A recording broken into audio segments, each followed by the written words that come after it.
Classes in Python are the blueprint for objects. Classes basically define how every instance or every object made from this class looks. Classes are a very integral part of object oriented programming languages such as Java. However, in Python, you'll find a lot of code that is not part of a class. Classes in Python do exist and are important, so you should be familiar with them.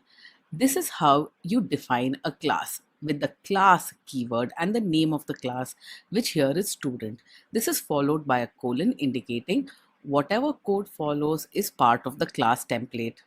Classes can have member variables within them. These member variables are characteristics or attributes of the class. For example, a student will have a name, may have some scores associated with him, and the third variable here indicates whether the student enrollment is active or not for his current school. These variables are part of the student class and they have some initial values. The empty string, a score of 0 and active is equal to true. You initialize one instance of the student object by calling the student class followed by round brackets. Here, this instance of the student object is assigned to the S1 variable. Instantiating a class in Python is just like invoking a function. Once instantiated, you can access the values of the variables within the student class. S1.name will give you the value stored in the name variable, which is an empty string. S1.score will give you the score. S1.active will tell you whether the student is active or not. There is no concept of public, private, or protected within Python. So if you've learned that in Java, you should just forget about it here. For those who are not familiar with the concept of public, private, and protected, you don't need to worry about it at all when you're learning Python. You can also assign values to the S1 variable of the student instance. Here, I want to change my student name to Gooby. I go ahead and assign the string Gooby to the S1.name variable. Let's say I want to set up values for the score and the active member variables as well. That is possible too. Now, when I print out the values for these three member variables in the student S1 instance, you can see that they are Gooby, 50, and true. These are the values that we assigned. Let's now go ahead and create another object of the student class. This object will be stored in variable S2. We call student with the brackets and assign it to the S2 variable. If you now examine the member variables of the student S2, you can see that the name, score, and active values are the initial values that we initialized when we set up a new class. The values for the student object S2 are completely different than the values for the student object S1. Every student object is a completely separate entity. They are from the same class template, but they have their own memory and they are completely separate from one another. Remember that class objects are different houses from the same architectural blueprint, which is the class itself. I can now go ahead and change the name value for student 2. S2, I'm going to name Reggie. If you print out the values for student 2, you'll see that Reggie has a score of 0 and is active. Changing the name of student 2 does not affect the values in student 1. Student 1 is still Kubi with a score of 50 and active is equal to true. It's exactly like changing the interiors of one room in villa number 1 does not affect that same room in villa number 2, even though both villas may be constructed from the same blueprint. You can be doubly sure of this if you just print to screen the values in S1 and S2. If you just print it to screen, notice that the memory locations for each student is completely different. Student S1 has all its information stored at memory location which ends with 5F8. Student S2 has all its information at memory location which ends with F60. Let's set up a brand new class here. This is a class dog which represents a dog. And if you want to add a comment about what this class does and describe this class a little bit, you can do this within the triple quotes. The triple quotes allows you to add multi-line comments in Python. You can use the triple quotes for regular comments, but they're typically used for multi-line comments which describe functions, classes, and so on. I'm going to store two pieces of information within the dog class. The first is the breed of the dog. This will have an initial value of Labrador. The second is the name of the dog, which will have an initial value of Nemo. This is the default breed and name that any new instance of the dog class will get. Any class encapsulates member variables as well as functions. In this example, we'll see how we can define a function within a class. The function definition that you see here on screen, even though it's indented to be within this class, has actually not been defined correctly. And we'll see why in just a little bit. Now, within this function, I'm just going to print out basic dog information. My name is dash and I am a dash, and we pass in the name and the breed. We just want this function within the dog class to print out something about the dog. I'll go ahead and create a new instance of the dog class, store it in D1 and call d1.printDogInfo to invoke the function within the D1 instance of the dog class. And the result is an error. The error here is kind of strange. It says print dog info takes 0 positional arguments, but 1 was given.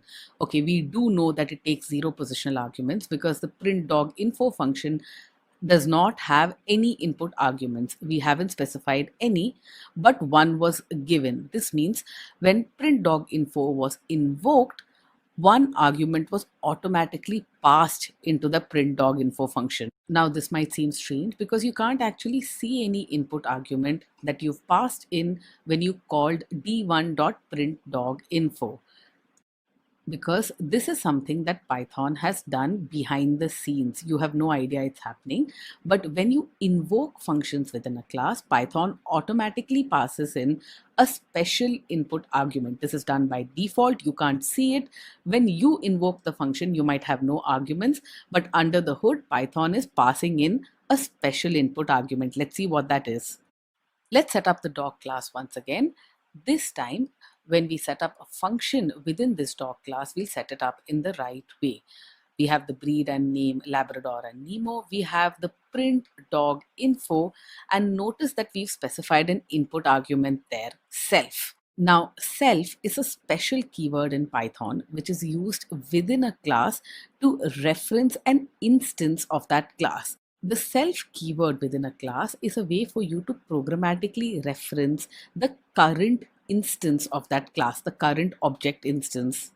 If you didn't fully understand that, do not worry. It will become clearer as things go on. For now, remember that whenever you define a function within a class, the first input argument to that function has to be the self keyword. You have to specify it in Python.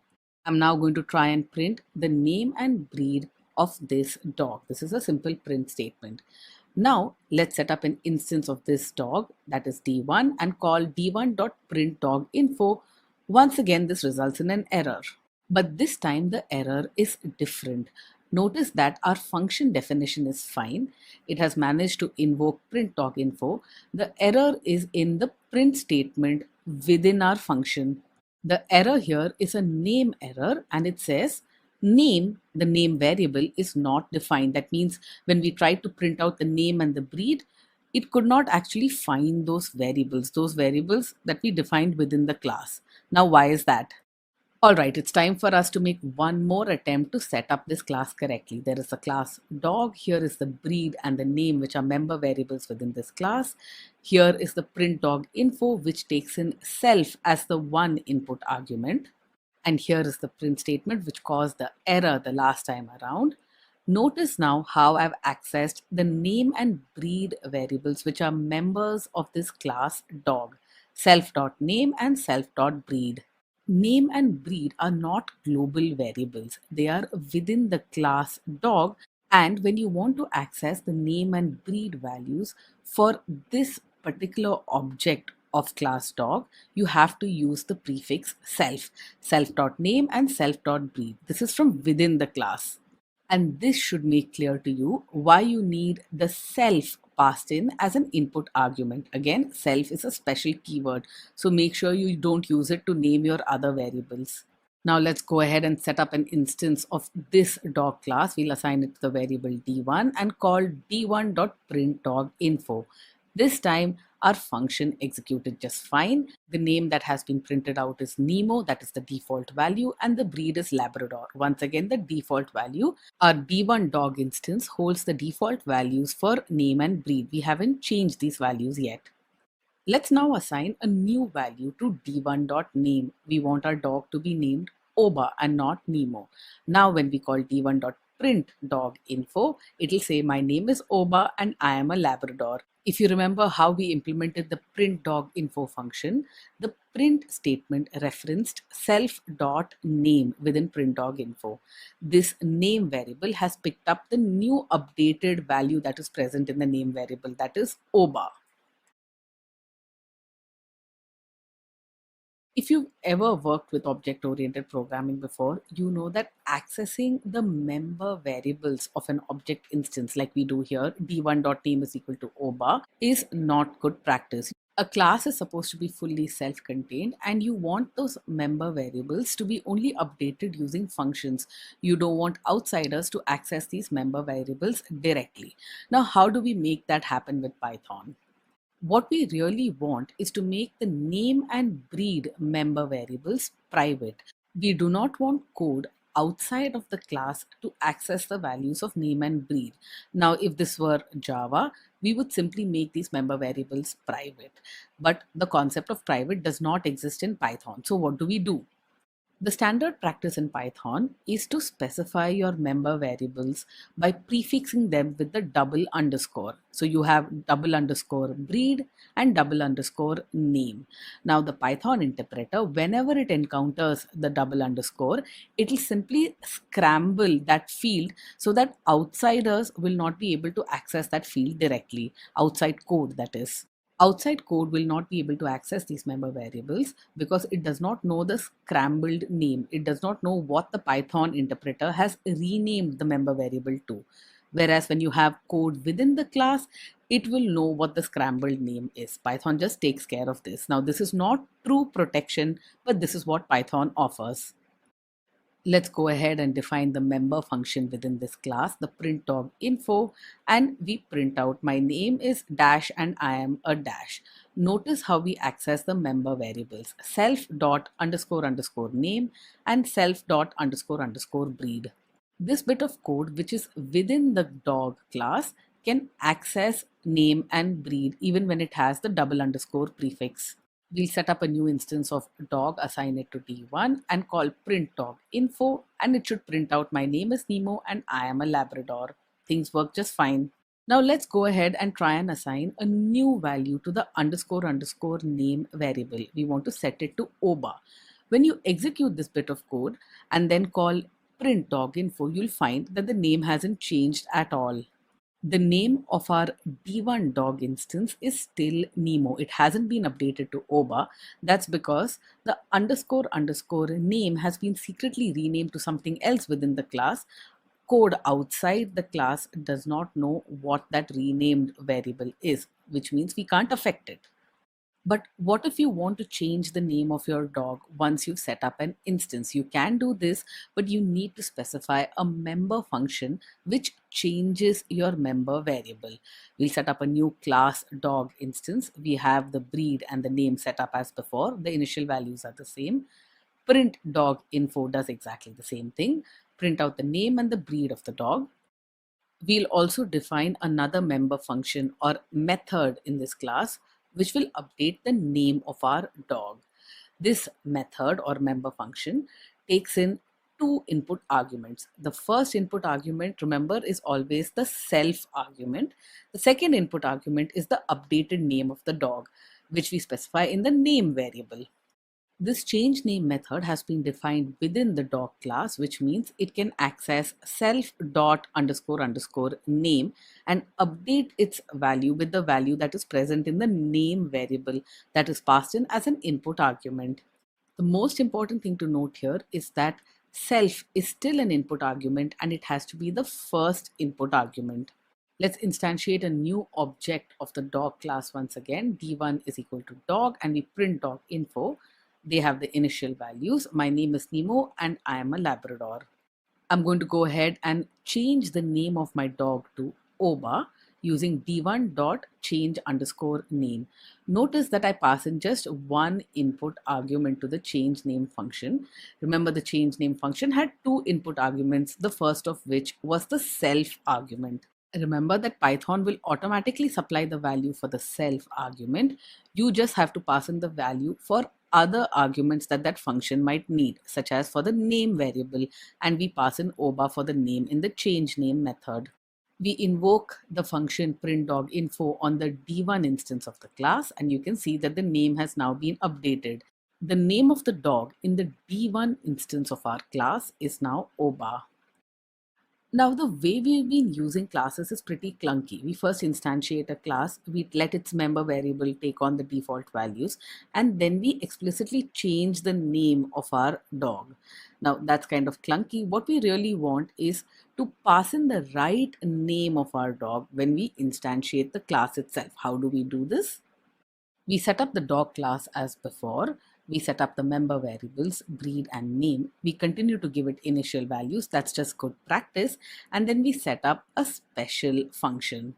This function, the underscore underscore init followed by two more underscores, is a special function within the dog class which allows you to initialize the dog class when you set up a new instance or a new object of this class.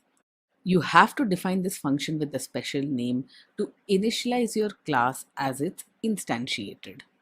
The init function takes in three input arguments here. The first is the self argument, which is always required, and then is the name and the breed. This is because these are the two variables that we want to initialize. If there are more variables, you'll pass in more input arguments.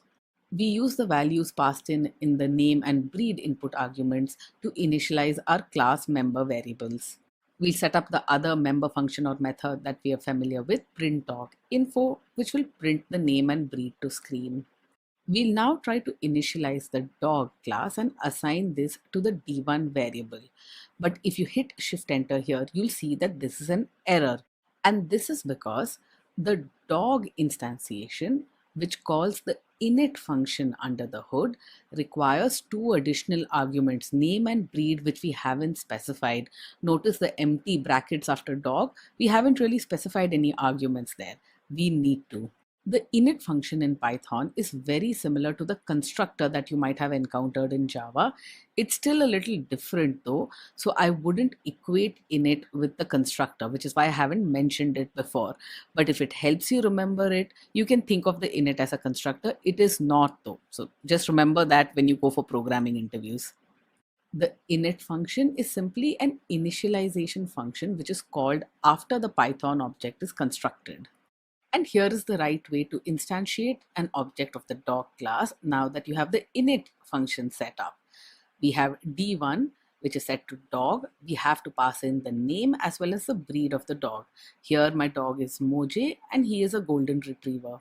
And if you call d1.print.dog.info, you'll find that the name and breed variables have Moj and golden retriever respectively.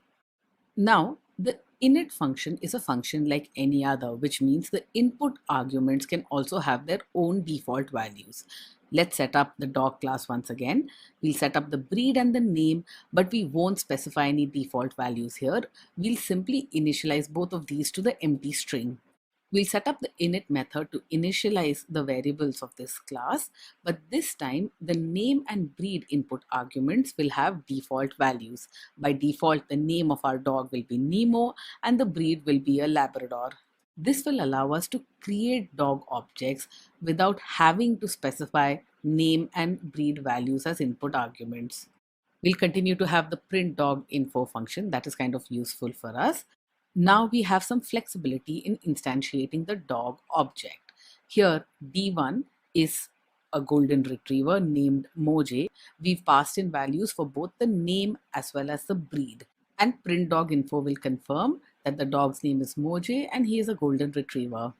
You can also set up a new instance of the dog class. We assign it to the d1 variable once again, but this time we haven't specified either the name or the breed, which means it'll take on the default values of Nemo and Labrador.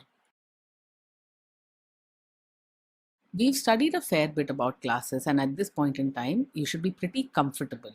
It's now time for me to tell you that the way we've been declaring the member variables of a class has been wrong so far. The problem is many people in the world of Python make this mistake, and you should clearly understand what the mistake is and how you can fix it, which is why that's what we'll address here. This is how you've been declaring member variables of a class so far. The problem is that these variables are actually shared by all class instances. You don't realize it unless you have a list variable. In this example, you'll see proof that these member variables are shared by all class instances. That means all instances of the dog class will share these variables. Earlier, when we worked with the student class, you saw that when we updated the name of one student, it did not affect the name of another student instance. This is because name is a string, name is an immutable primitive. And the same thing will be true for immutable primitives such as numbers and booleans. However, when you're working with mutable data structures such as lists and dictionaries, if you declare them in this way as member variables of a class, these member variables will be shared across all instances of this class. Let's prove it. We set up the init function as before. It takes name and breed as the input arguments. We also set up the print dog info, which will print the name, breed, as well as the tricks that the dog can do. We'll have a change name function that updates the name of your dog. We'll also have a function called add trick, which will allow you to add a new trick that you've taught your dog. Add trick will take in the new trick as an input argument and append it to your underscore underscore tricks list. This is the list that we said will be shared across all class instances. Let's instantiate the first dog class D1. This is Moj, our golden retriever. And when we print it out, you can confirm that Moj, the golden retriever, knows no tricks at this point in time. We'll set up another instance of the dog class. This time, this is Nemo, the mongrel. This is stored in variable D2. When we print out D2, you can see that Nemo is a mongrel and he doesn't know any tricks as well. Now, after we got the dog, we realized that the dog was really very dumb. So we decided to change Moj's name to Dumbo. So d1.change name will change Moj's name to Dumbo. When we print this out, we now get my name is Dumbo and I'm a golden retriever. We've updated the name variable of the D1 instance. The name is a string which is immutable, which means when we call d2.printDogInfo, this should not have changed at all. D2 is still Nemo and he is still a mongrel. We updated the string variable name on D1 and D2 was not affected. This is what we expected. Let's do the same with the list. We are going to have Dumbo, the golden retriever, learn a new trick. He's going to learn to roll over. So now when you call d1.printDogInfo, my name is Dumbo, I'm a golden retriever. Here are the tricks I can do. I can roll over. Note here that we have updated the tricks list in the D1 instance. We haven't touched D2. Let me call d2.printDogInfo and see what has happened there. My name is Nemo, I am a mongrel, that is correct. Here are the tricks I can do. Roll over. But we never said that Nemo could roll over. Updating the list in D1 has affected D2, which means that the member variables, the way we've declared them, end up being shared across all instances of your class. This is typically not what we want. We need to fix this. Let's see how in the next example. We now know something. We know how to set up variables which are shared across all instances of a particular class. And that's a useful thing to know because we might need to use it.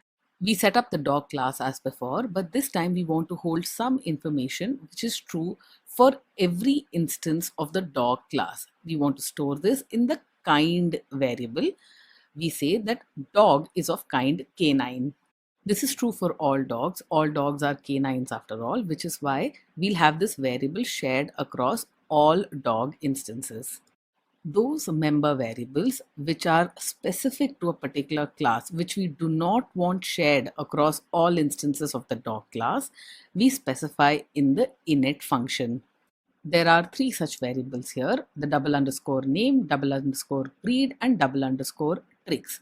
Notice how we've specified them with the prefix self. This will ensure that these variables belong to a particular instance of a dog. They are not shared across all objects of the dog class.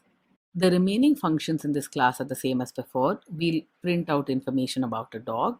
We'll have a function to change its name. We'll have a function to add a new trick.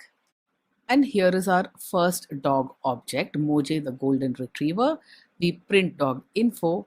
Moj doesn't know any tricks yet. Let's set up the second dog instance. This is Nemo the mongrel. When we print info, we can see that Nemo is a mongrel. He doesn't know any tricks yet. Let's now teach Moj to roll over by adding a new trick to the D1 object. And here when we print dog info, you can see that Moj now knows how to roll over. We now want to check whether the tricks list is shared across both of these instances of the dog class. And when you call d2.print dog info, you'll be able to confirm that Nemo still doesn't know any tricks.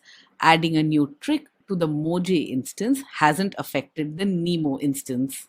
We can test this further by teaching a Nemo a new trick here. We'll teach him to play dead. If you call d2.print dog info, you can see that Nemo now knows how to play dead. He doesn't know how to roll over, he knows to play dead. And if you check what tricks Moj knows, you'll see that he still only knows how to roll over. He doesn't know how to play dead. The way we've defined our variables within the dog class has ensured that every instance of the dog class gets its own unique member variables. The lists are not shared across dog instances. One last thing about classes. Just like we can invoke member functions or methods of a class from outside the class, you can also have these functions invoke each other from within the class itself. Let's see an example of this. We'll use the same dog example as before. Dog is of kind canine. This will be shared across all instances of dogs. The init function will create and initialize our member variables. Remember that this is a function that is not invoked explicitly by you when you use this class. It's automatically called by Python when you instantiate a new object of this class. We'll set up our print dog info, no explanations required here. We'll set up a function which will allow you to change the name of your dog and another function that will allow you to change the breed of your dog. Let's set up another helper function which allows you to change both the name and the breed of your dog in one go. This is the change name and breed function. It takes in the name and the breed, and then instead of updating it directly, it invokes the other member functions of this class. It calls self.changeName to update the name of the dog and self.changeBreed to update the breed. We'll also add a function to be able to teach our dog tricks.